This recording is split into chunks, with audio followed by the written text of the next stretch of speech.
back. Inspire Humanity. This is an Inspire Humanity special. Of course, we are tracking Tropical Storm Gonzalo.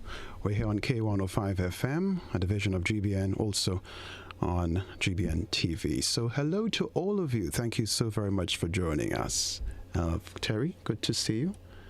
Good to see you in the mix. Terry, of course, is the technical operator for Inspire Humanity. And so we'd like to introduce him to you, ladies and gents. Thank you, Kenroy. It's good to be here. The TV audience. Yes. Hello, everybody. What's going on? So we're here for the time being. As promised, we are to have a conversation with Sylvan McIntyre. He is the acting National Disaster Coordinator, because we have to find out what's going on relative to the 11 o'clock advisory. We also want to find out what's going on at the level of NaDMA in a time like this. Let's go back to the phone line in the meantime. We have a caller online. Yeah, good morning. And everybody, I want to say a special good morning to all. And I find that it's not that I want to come down on NaDMA or anybody, but you see, these updates are important. And with due respect to how I call him Sylvan McIntyre, because quite frankly, I know him personally, he's very good. And he's articulate and he means well for Grenada. And I know he has the interests of the country at heart. And when he gets the information, probably he will bring it to us. But, you know, I just find, you see, people are anxious. Because up by me up here, you have people activity. People come out of the house, they're going all kind of thing. So, you know, it's just that if you say the next advisory will be 11 o'clock. Look at the time. It's after 11, like I say, with the greatest respect to the guy, because he's doing a fantastic job. And I know that within his heart of hearts, that he wants to see things done orderly and properly, and he would like the nation to be informed. But you see, goodly gentleman who I respect, when you tell people the update is going to be at 9 o'clock, people are going to be listening for 9 o'clock. When you say update at 11 o'clock, you must give, because you can't have people waiting, people in anxiety. They don't know what to do, whether to wash, whether, you know, it's in a state of anxiety. And I think that people must stick to their times. So I'm asking again that the gentleman come on and say what is the position, because as far as I see, things are kind of lightening up. I ain't seen much activity going on outside, and I'm talking about in terms of the weather. It seems to be clearing up, and then now you see you have a lot of activities around by me because the weather is good. So we don't know whether we coming or we going. So that is why it's important that if you say to tell us come 9 o'clock to look for the next advisory, people will be there listening. So I'm calling again and asking them to stick to the point and stick to their times, because this thing is affecting people's lives. They want to know how to go, how to come, what to do, what not to do. It's very, very important. Also, again, with the shelters, I'm not blaming him. Of course, he was given an idea of where the shelters. I was listening, and he was okay pretty with the shelters. But the shelter thing is not under Israeli control. It's the government, you know.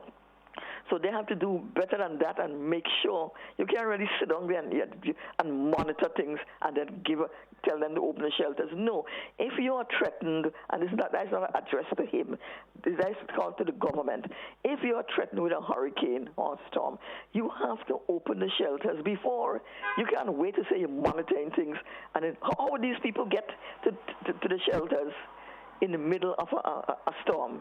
So all you have to do, you can't say you're monitoring things, and if things go bad or if things get worse, you go run and open the shelter.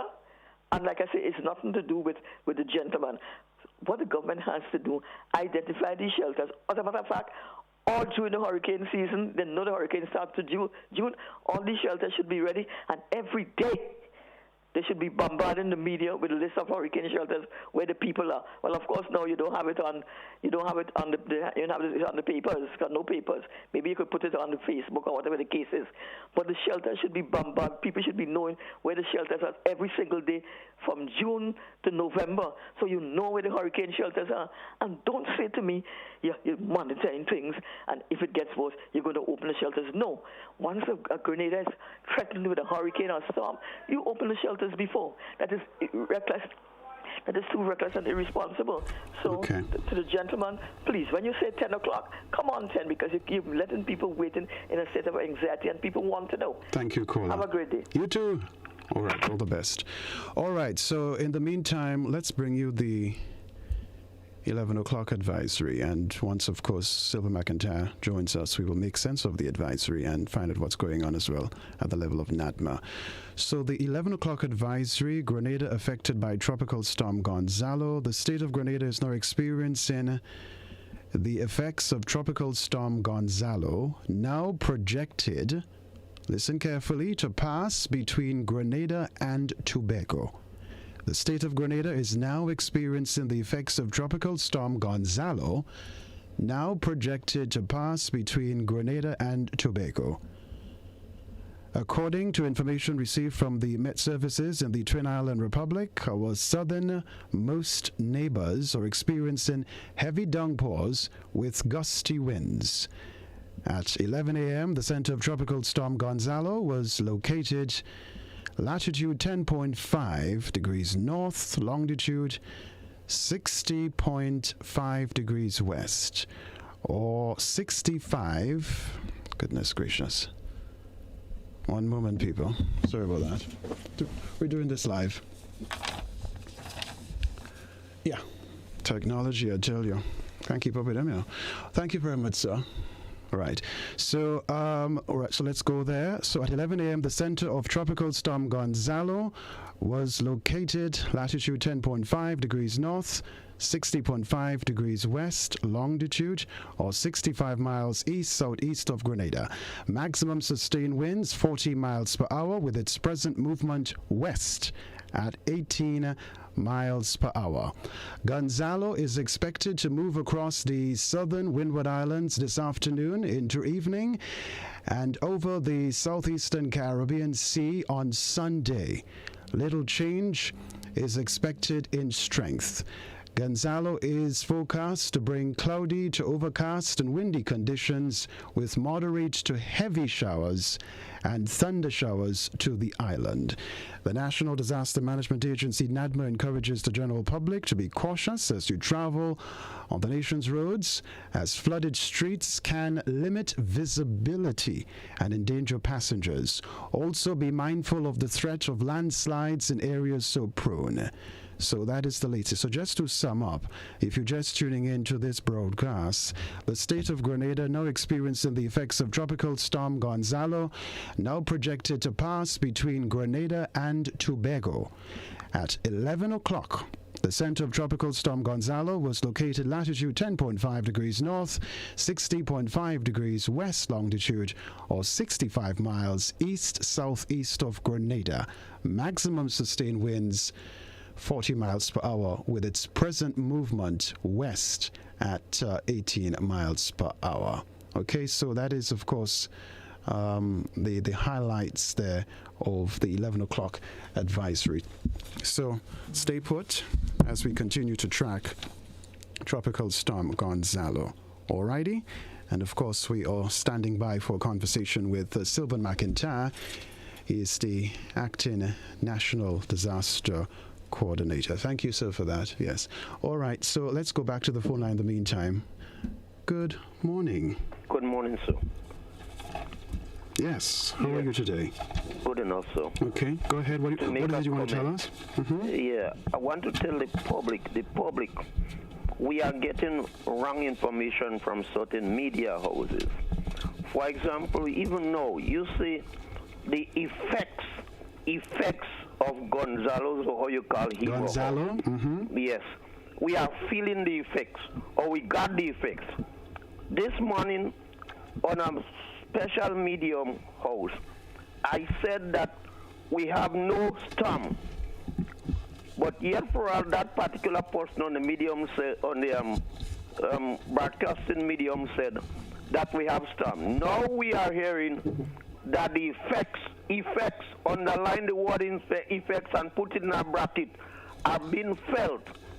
So which mean to say that we didn't have any storm, but people are saying or giving when you say, caller, before you go, when you say you told people we have no storm, in what context was that expressed? I didn't say we have no storm at present, at the time when I called this morning. So somebody, medium, maybe a broadcasting medium, said that we are experiencing a storm. we are not experiencing a storm because we, as you said, no, we have got the effects of a storm, not this storm. So, as far as I'm concerned, these are wrong information.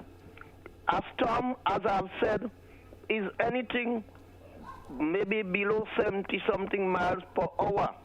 And I made the statement this morning that we are experiencing maybe heavy rainfall or gale force winds or whatever you want to call them. As you know, I left school long. I know. You left recently, perhaps you are 30 CXC. I don't even have. And consequently, we must understand. Reading is understanding, not saying what you think. And everybody have different level of understanding, but we have to have the right level to communicate to the world or to people. That's correct. And this is what now the information is quite different now. The information we felt the effects. That means to say the storm didn't pass here at all. Well, I could only speak for the Grenada Broadcasting Network. I know we have been reporting that, of course, we are preparing for what is to happen. We have not jumped the gun in any way, and so I can't speak for the media houses. I understand you. Maybe you didn't jump the gun, but somebody else, maybe in your callings, have jumped the gun. Because, you know, maybe you have more experience than the other person. So you didn't jump the gun, and you say exactly what you want to say. Okay, very well. That's why I use the word the effect. Yes, correct. Thank you very much. Okay, thank you for that, caller. Stay safer. Okay, all right. So we are linking up with Sylvan McIntyre, but we have to take a break before we do that. So once we return from the break, we are going to go straight to that conversation with the acting National Disaster Coordinator. Stay close.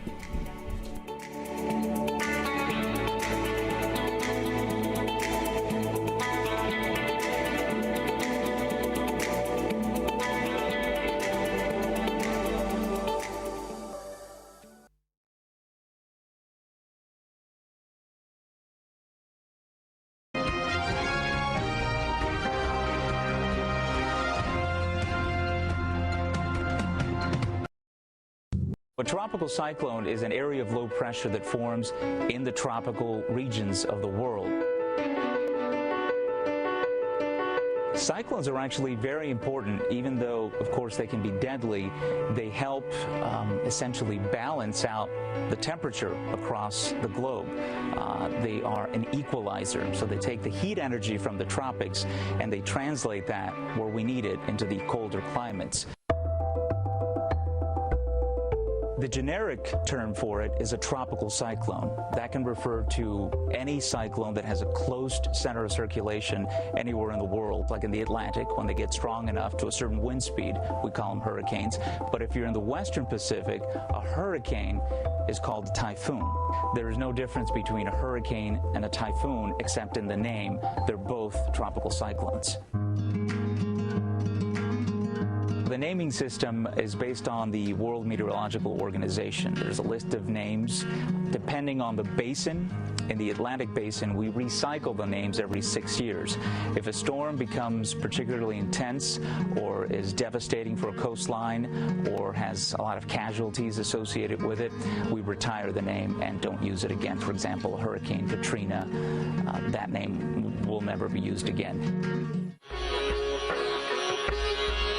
Once a tropical storm becomes a hurricane, we use what we call the Saffir-Simpson scale. Saffir-Simpson scale categorizes the hurricanes from Category 1, which is the weakest, to a Category 5. A Category 1 minimal hurricane has to have winds in its center of 74 miles an hour.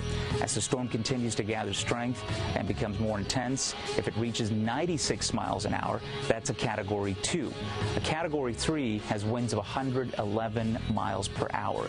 If it continues to intensify, that is a deadly Category 4 storm. And then the strongest of hurricanes, Category 5. That is pretty devastating stuff. Definitely heed the warnings and get yourself a preparedness kit. Know what you're going to do in the event of a cyclone. Are you going to evacuate? When do you evacuate? And again, heed those warnings.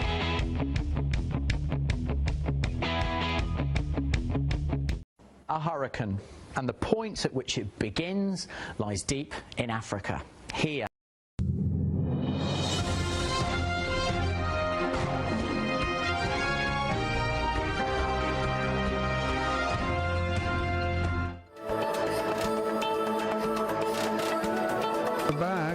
We're back 25 minutes after 11 in Grenada and the rest of the Eastern Caribbean. We can cross live now to Sylvan McIntyre. He's the acting National Disaster Coordinator. Mr. McIntyre, good morning.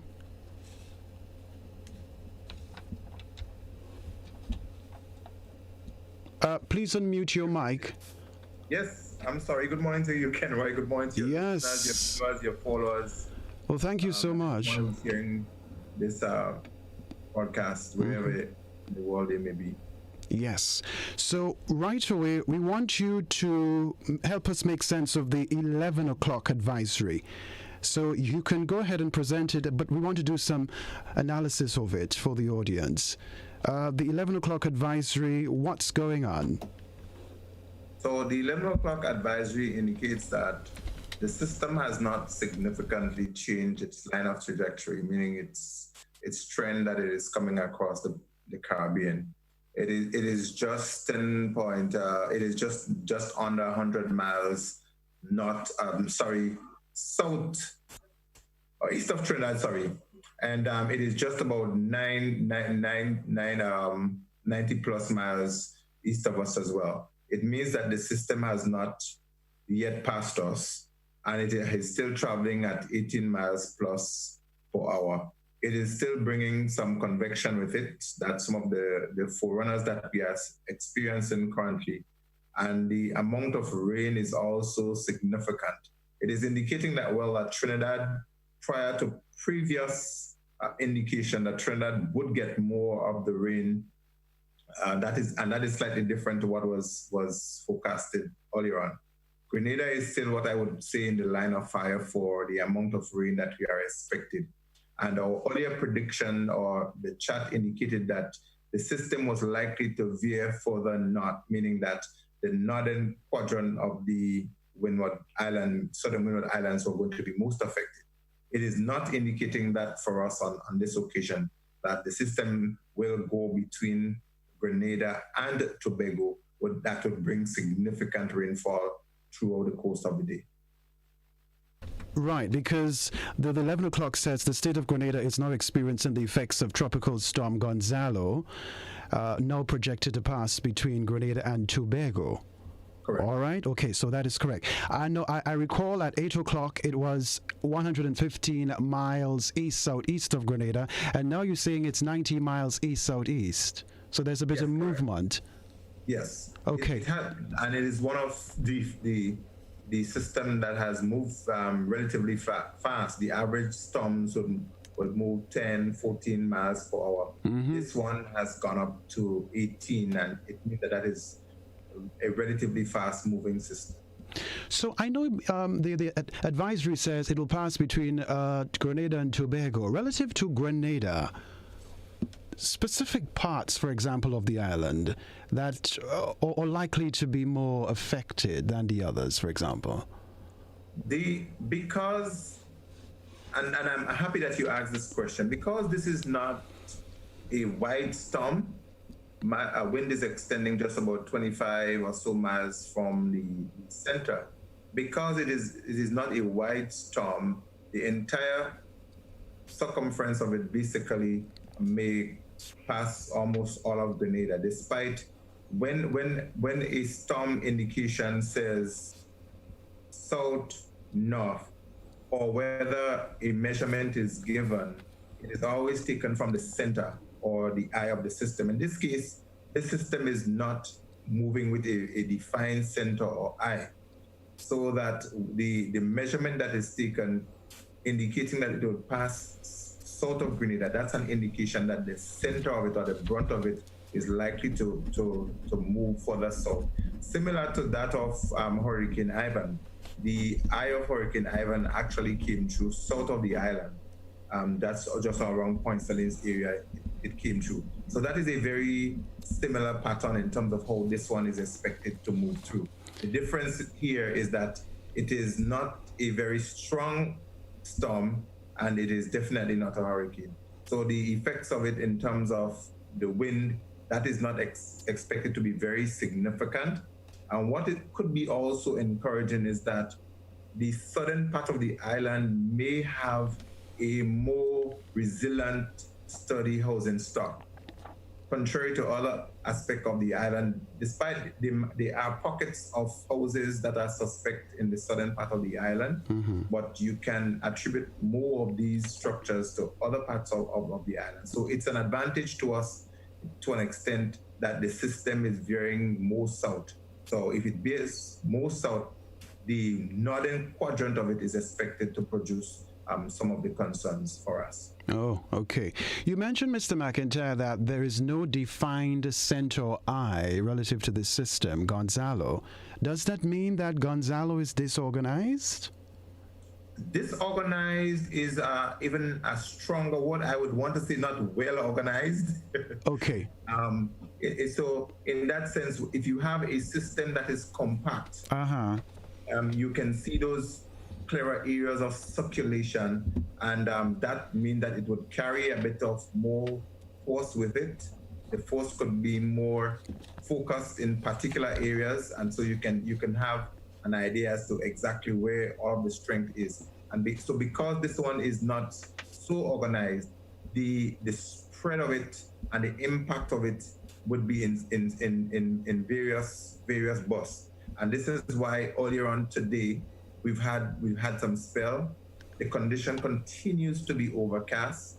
We will have further spells later on, and we are expecting more of it during the course of the day. All of these are still subject to change. 90 miles is still significant in terms of how things could be adjusted. It can generate, but forecasting does not indicate that, and that is to our advantage. But in terms of the amount of rains, the convection of the accumulation of the cloud cover could become different in some areas, and the rainfall could differ in terms of which part of the island would get certain amount. As it stands now, the cone or that area, because it is not a wide system, could affect all of, and has been affecting all of Grenada from since we got it, including Hareko and PT Martin. Right. So let me ask you this.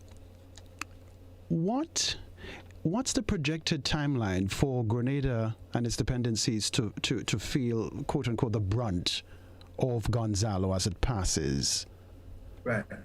So there's a simple formula that is used to calculate the time, the ETA, the estimated time of arrival, and that is based on the distance. So if it is 90 plus distance miles away, we'd want to do that by the speed it is traveling, which is 18 plus miles per hour. That would give us, I think it would give us less than between 6 and 8 hours of arrival time.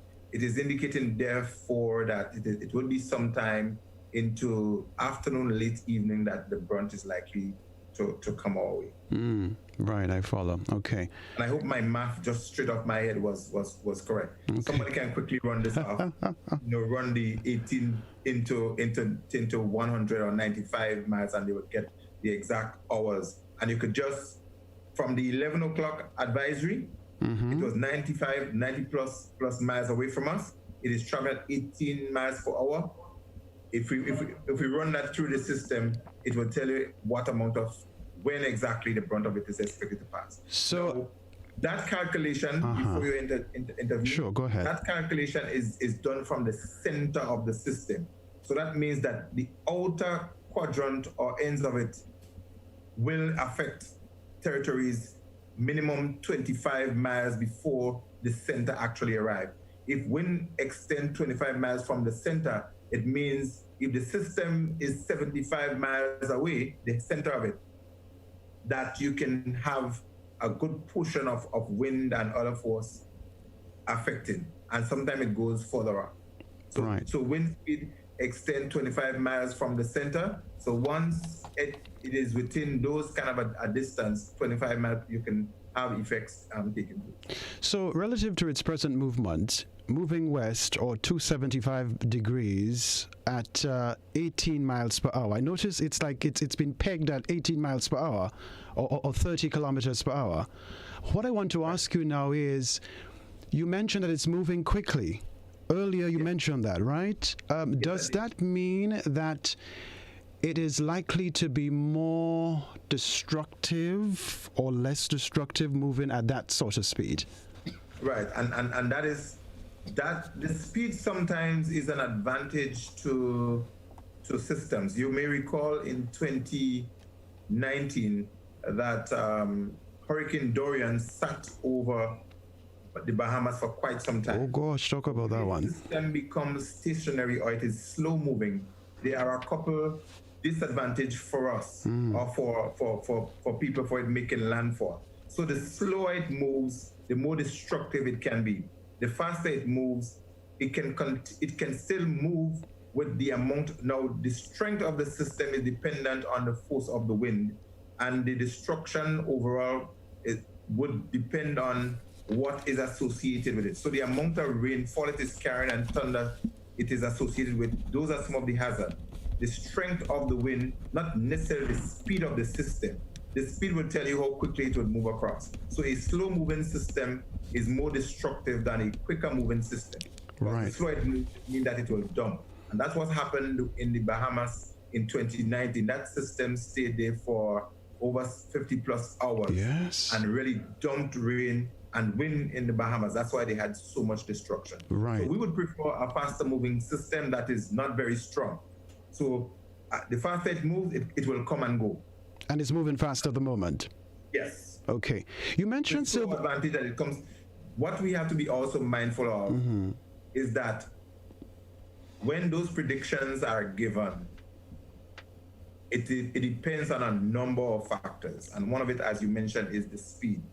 Now, if the system, if a time, and this is why the forecasters would not necessarily give you an exact time of impact, it would always be an estimated time, because there are margins of error, and the system can slow or it can increase the speed between the times the last advisory was given. So, for instance, between this advisory and the 2 o'clock update and then the 5 o'clock next advisory, the system could drop its speed. Now, if it drops its speed, it means that it is going to come on later on. If it increases beyond the 18, it means that it's going to come earlier. Right, I follow. Ooh. All right. You also mentioned just a while ago, you said, quote, the strength of the system is dependent on the force of the wind. Yes. Okay. And relative to the maximum sustained winds at the moment, still at 40 miles per hour? 40 miles per hour. Or 65 kilometers per hour? Mm-hmm. Yeah. So what we want to say here, though, is that 40 miles per hour wind is still very strong. Now, that will depend on your infrastructure ability to resist. I have seen less force wind blow structures down and would have taken rooftops and so off. Before Hurricane Ivan in 2004, there was a system that came through with wind speed 30 miles plus an hour, and there were a few houses that lost their covering. So does that say, now, Mr. McIntyre, that we can talk about the higher gusts, because that's something to note as well? Right. So with the maximum sustained winds. Critical. Now, gust speaks of a burst of the wind at particular times. The sustained means the guaranteed or the more consistent strength of the wind that is expected to come through. But at times, the higher gusts would indicate there are times it could go beyond 40, or maybe it may decrease sometime. But the consistent average speed would be the 40 miles per hour. And this is why there's always those parameters. So the gust is what we have to be mindful of. Last couple of weeks, there was a certain gust of wind that came, and it almost got to tropical storm force wind. And it was just for I think a few seconds or a minute plus that came through, and a few people were really scared and were wondering what was going on. That was just a gust of wind that came and broke a few branches I think there was power loss in some area. So these systems are also very dangerous. So even if you have a tropical storm threat that is trending with 40 miles per hour wind, it still gives you some cause for concern. Yes, the mere fact that it is also carrying quite a bit of convection with it, yes, that is also additional cause for concern, because you have wind force and you also have rain force or rainfall that can cause flash flood and landslides. Now, with the water or the rainfall spread over a period of time, it creates a saturation and in some cases oversaturation of the soil. And if you've had a very dry spell or a dry season where cracks and other things may arise, we may have roots of trees and so on emerging to the surface, and it may have topsoil being removed by other rainfall, that would make you a bit more vulnerable and the risk higher. So with a storm approaching, those conditions pre-existing could cause some problems or some danger. This is why the advice is for people to be vigilant and to be cautious. Do not take anything for granted. We are asking people still, while it is just a tropical storm, but tropical storms are dangerous and you should venture out to do anything only if you have to do it. So persons are still advised to stay in the safety of your homes or your places of safety until the all clear is given. And that yes, sir. Go ahead, sir. Despite not having declared a shutdown on activities, people are still advised to don't make useless movements, except you're trying to secure something that you think you were not happy in doing earlier on that would produce some level of risk or danger to others. Only essential movement is advised. Otherwise, stay put, stay in your area. Okay, right. So that oversaturation of soil you talk about, that is what you would attribute to the landslides and all of that, the possibility of landslides? Yes. Okay. So all right. Saturation or oversaturation. So if the soil has water in it, it is easier for land slippage to happen. And if you have oversaturation, meaning that there's just beyond the amount of soil, water that the soil should contain at a particular time, right, it means that it makes it easier to have landslide. There's one other consideration I want people to be mindful of, and somebody brought to our attention recently that somewhere in the Manjaro area on one of the construction sites, that's where the old television station was, there's a new construction site there, and someone indicated to us that some of the barriers, the zinc barriers, the galvanized that were placed up there, it flew into the road, and it is having some slight impact on traffic in that area. So the construction people might need to pay some attention to that and reinforce it. It is one of the appeals that we made earlier on to construction sites, and it is for general homeowners as well, that if you have things that are loose around your house or otherwise, place them in secure areas. You can latch them down with ropes, you can tie them down, you can bolt them down, etc., so that they do not become messy. I've known places where pieces of wood or other things may have flown from other person's property and broke the windows and windscreen of other person's vehicles somewhere else. So your inability to secure something could be somebody's disadvantage or an emergency or some injury to somebody else. I've had a report where in one of the areas, somewhere I think it was Calavini, where some folks were doing some cleanup and they used some galvanized to create some loose barriers between someone's boundary. Now, if you do that, you produce that additional risk to somebody else's home, and that is dangerous. The flying galvanized or zinc in two ways can become dangerous. One, it can cause incisions or laceration to an extent to persons who might be in harm's way, may not have been expecting it. I've known one of my colleagues in BVI in 2017. He had such a huge incision across his chest caused by a galvanized in 2017 when Hurricane Irma came through. And that is one of the disadvantages. So if you have these things, they could be flown around and they can cause injuries to people. So that complaint that was made was a justified complaint because there's a property next door, and those galvanized, despite the person is not living in that area, but if you build these things up, they become loose, they could be thrown around, and they create disadvantage, and it is also unsightly thereafter. Okay. All right. Let me ask you this before we jump a bit into NaDMA's preparation at the moment and so on. Do authorities forecast any change in strength of Tropical Storm Gonzalo? No, Gonzalo is forecasted to weaken. It may dissipate when it gets into the Caribbean, but that is only a forecast. And remember that forecast can change. But so far, the trending is that it has lost some strength along the way since it started. It almost got to a Category 1 hurricane, if you recall. So if it almost got to Category 1, so it means what? There were some conditions favoring that to happen? Very, very favorable at that. But there were also talk that the Sahara dust contributed to its weakening. Can you comment on that? I cannot say specifically to Gonzalo that the Saharan dust contributed to its weakening, but what is a general factor is that the Saharan dust generally would contribute to less favorable condition for the formation of tropical cyclones. I can't say specifically for this one, but it is a fact that it will make the condition become less favorable.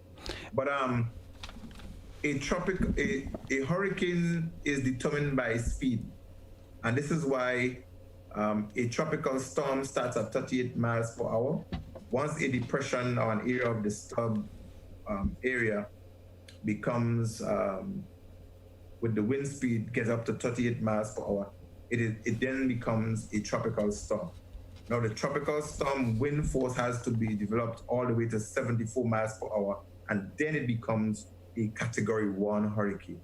So we got between 60 plus miles per hour, so it was just bordering. It became a very strong tropical cyclone, a storm, so it was just bordering becoming a hurricane. And that is why it was predicted or forecasted to become a hurricane before getting to us at the Windward Island level. Again, the conditions were not suitable somewhere along the line, and it lost some of its strength. The forecast is still for the weakening of the system, and that again can change. And I have been speaking to a few persons, including someone from NaDMA this morning, who was indicating that other forecasters throughout the region was saying, having even looked at it, the experts from Trinidad, the Hurricane Center, they were saying that this one was so uncertain. The Hurricane Hunter flew into the system and came back with some more specific position on it. So this is why it is one that we're still watching and hope that it continue on its downward trend. And if you are very religiously inclined, you would want to say, like, my minister would say that Grenada is a praying nation and God has answered prayer and caused the system to weaken and is sparing Grenada the worst of it. And that too could be a factor. But the climatological condition and atmospheric conditions, they are still conditions that God is responsible for, but he has the control over all of everything. So yeah, those factors come together. Okay. All right. So let me ask you this.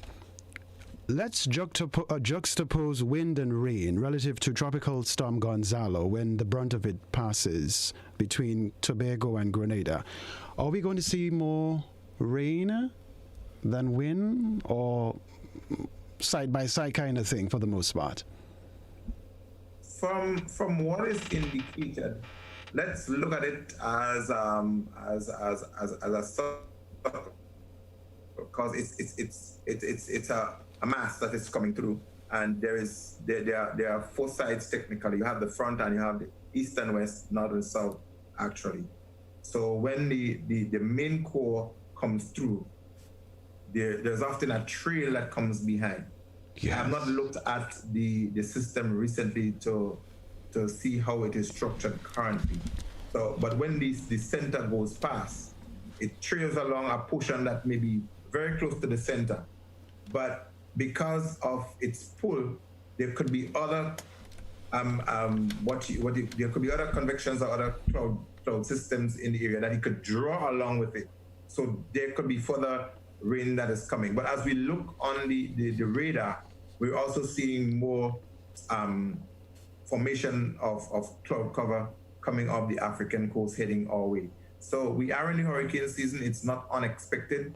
We are facing an above average hurricane season. This is only the 7th system, and there's an average of 20 that should be formed up to November.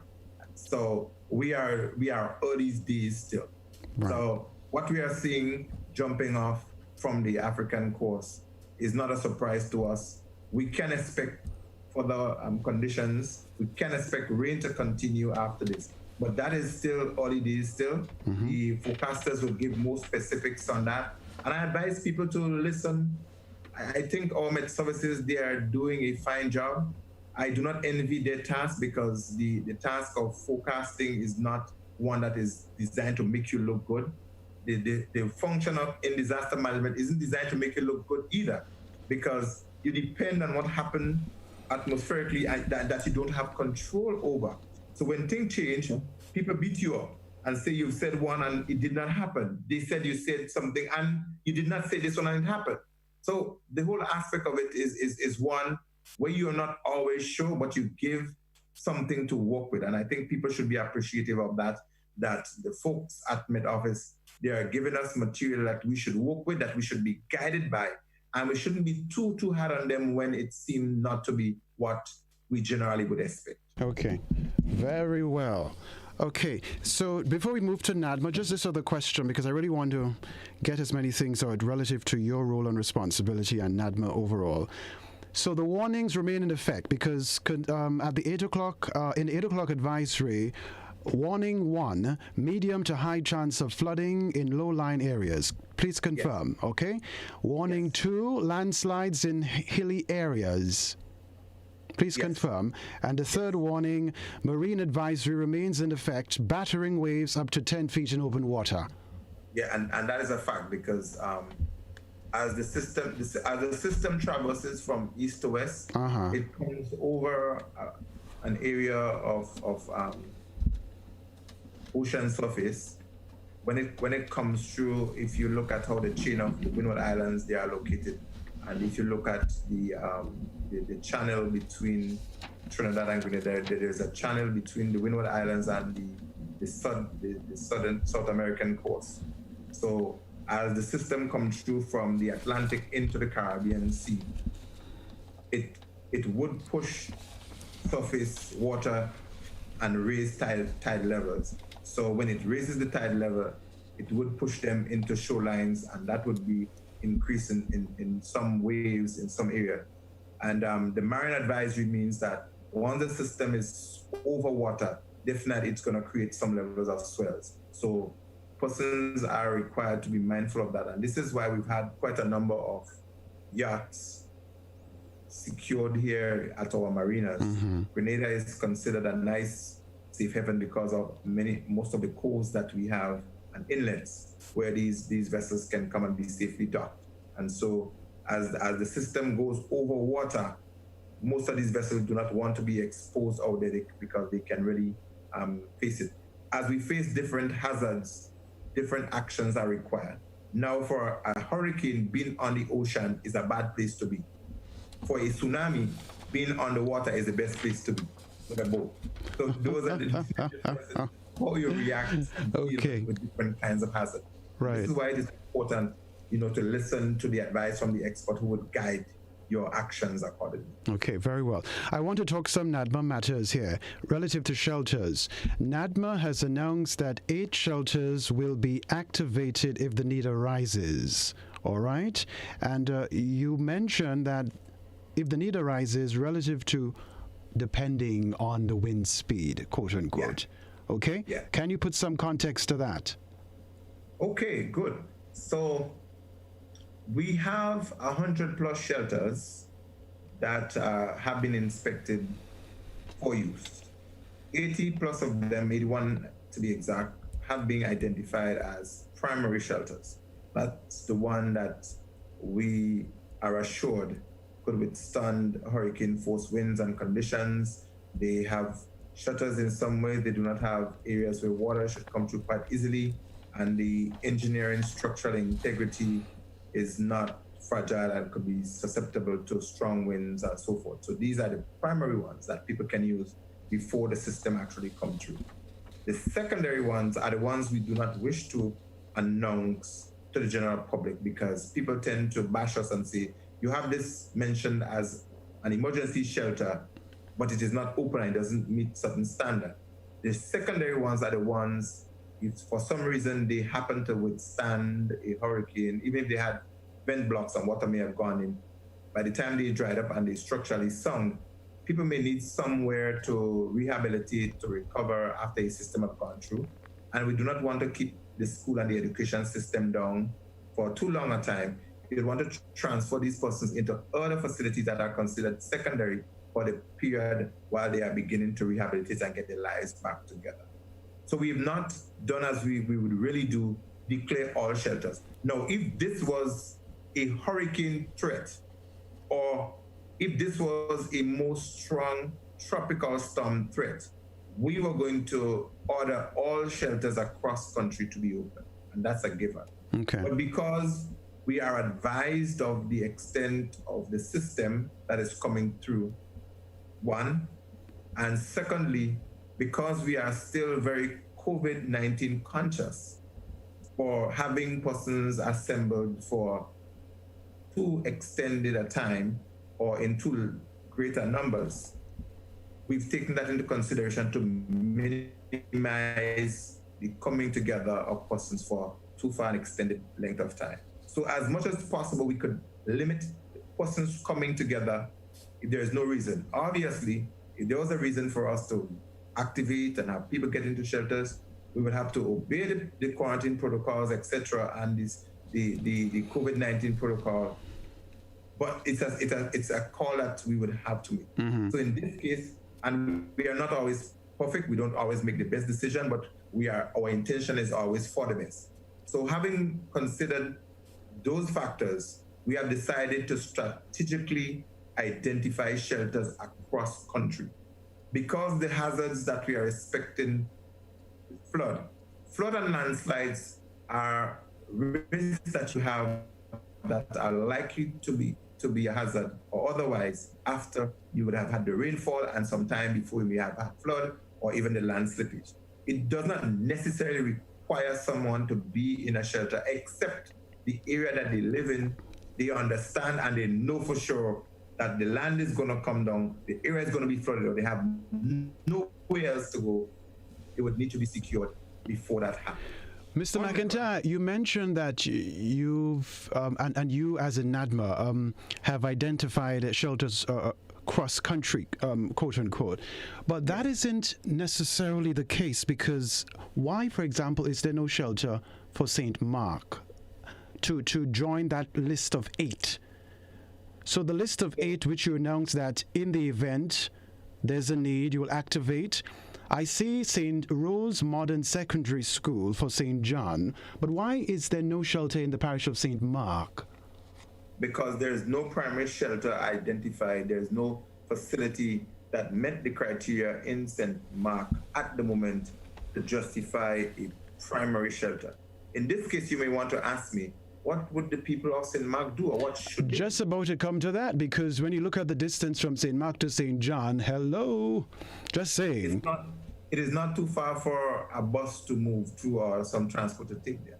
And despite St. Mark is quite vulnerable, there are some places that persons may be able to find some level of safety with friends or neighbors, etc. But as a state-identified facility for safety, at the moment we do not have. So Mr. McIntyre, so you're saying that there's absolutely no building that can be up to the standard to be listed as a primary at the moment, primary shelter in St. Mark? And that is correct. That's kind of grave, is it not? The question is, if I agree with you. No, given that there's no building in St. Mark which can be used as a primary shelter, is that not worrisome? Because not a building up there that could be, sanctioned as okay, it can be used, it's proper, it meets the standard, all that kind of thing. It is worrisome, Kenroy. it is a work in progress. It is something for our state mechanism to consider. But when you have a situation that you're faced with, one will have to adjust to the best you can given the circumstance and the resources you are faced with. I'm sure that I know it is under consideration. As a matter of fact, I had direct conversation with the parliamentary rep for that area in terms of identifying and ensuring that something is done for that area. So we've had a recent discussion on that. So I know it's in the making so that they can have some primary facilities that they could have. And there are two things about shelters. One, if you do not have shelters identified within a particular locale, the next thing you want to be able to do is to be able to identify your vulnerable and the persons requiring shelter and have a transportation system that would move them to a safe place once the need arises. Yes? So in the case of this kind of emergency that give you time of warnings, lots of time for warning, that is what you get from hurricanes or tropical cyclones. So you would want to move those persons to a safer place. So is that transportation system in place in the event? Yes. Okay. If we have to move people, we will get transport to get them either to St. John or to St. Patrick. Right. And specifically here, you're talking... It is important, very, very important, that the community and the state mechanism identify these vulnerable persons who must be moved, who need to be moved.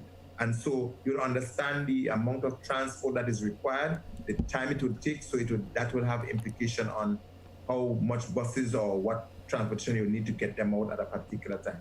Okay. But I want to raise this point in terms of shelters. Yes. There is no place sweeter than home. And so we advise everyone to ensure that your house is built to a particular standard that you can be sheltered at home. But that is better said than done. Easier said than done. Most people understanding the economic conditions and otherwise may not be able to build a house in a particular way, and the state have to know that and understand that, so we identify these people. But we cannot, as emergency disaster practitioners, we cannot not preach that gospel in terms of saying to people, ensure that your house is built in a particular way. And even if the entire house may be suspect in some way, there should be an area in the house that you can consider your safe room or your safe house. In addition to that, we also emphasize what is called your neighbor's or your brother's keeper. So have good relationship with people in the community. If I was a person in a community who can't afford to build a house of a particular standard, I would be looking around my neighbors and find out who have a good house, who have a downstairs somewhere. If something get bad, I will be moving real nice to that person, Kenroy. I would ask them, in the event of a storm, can I come to you for a shelter? I'm sure, given how some people will move, given our level of hospitality here in Grenada, some will not deny. I know, but if you're bringing your whole TT band, you know what's going on there, Mr. McIntyre. Just saying. So relative to the 8 shelters you say in the event, if there's a need, you'll activate. In St. George, you have Montu SDA and St. Joseph's Convent St. George's. Yes. In St. John, specifically St. Rose Modern Secondary School. Yes. In St. Patrick, you have St. Patrick's Anglican Primary School. Yes. Right. In St. Andrew, you have SAS. St. Andrew's Anglican Secondary School. And West Hall for St. David, right? Yeah. And then let's cross seas to Carriacou. You have 2 there. Leicester Rosary Church and Dover Primary School. And let's go further to... Dover Government, Yes, that's right. Dover Government. And for Petit Martinique, you have Petit Martinique RC Church. Yes. Okay. There's another shelter in Petit Martinique, though, but it's right on the coastline. So we wanted to be mindful of that and not to use it as a primary shelter. Because on the coastline. The church is a bit safer, and having spoken to the people of Petit Martinique, they are thinking that they need to also have shelter further up towards the hill. And I think that is a useful discussion. Right. So that building being on the coastline makes it especially vulnerable. So you're not thinking about that one. So in the event that we have to use it, it will become a secondary shelter. Okay. You don't want to put people's life at right, not primary. Okay. All right. Very well. All right, Dee. Well, it's been a delight to have you on to help us make sense of what's going on with Gonzalo. You know? So we would need, in closing, to be continuously cautious. Yes.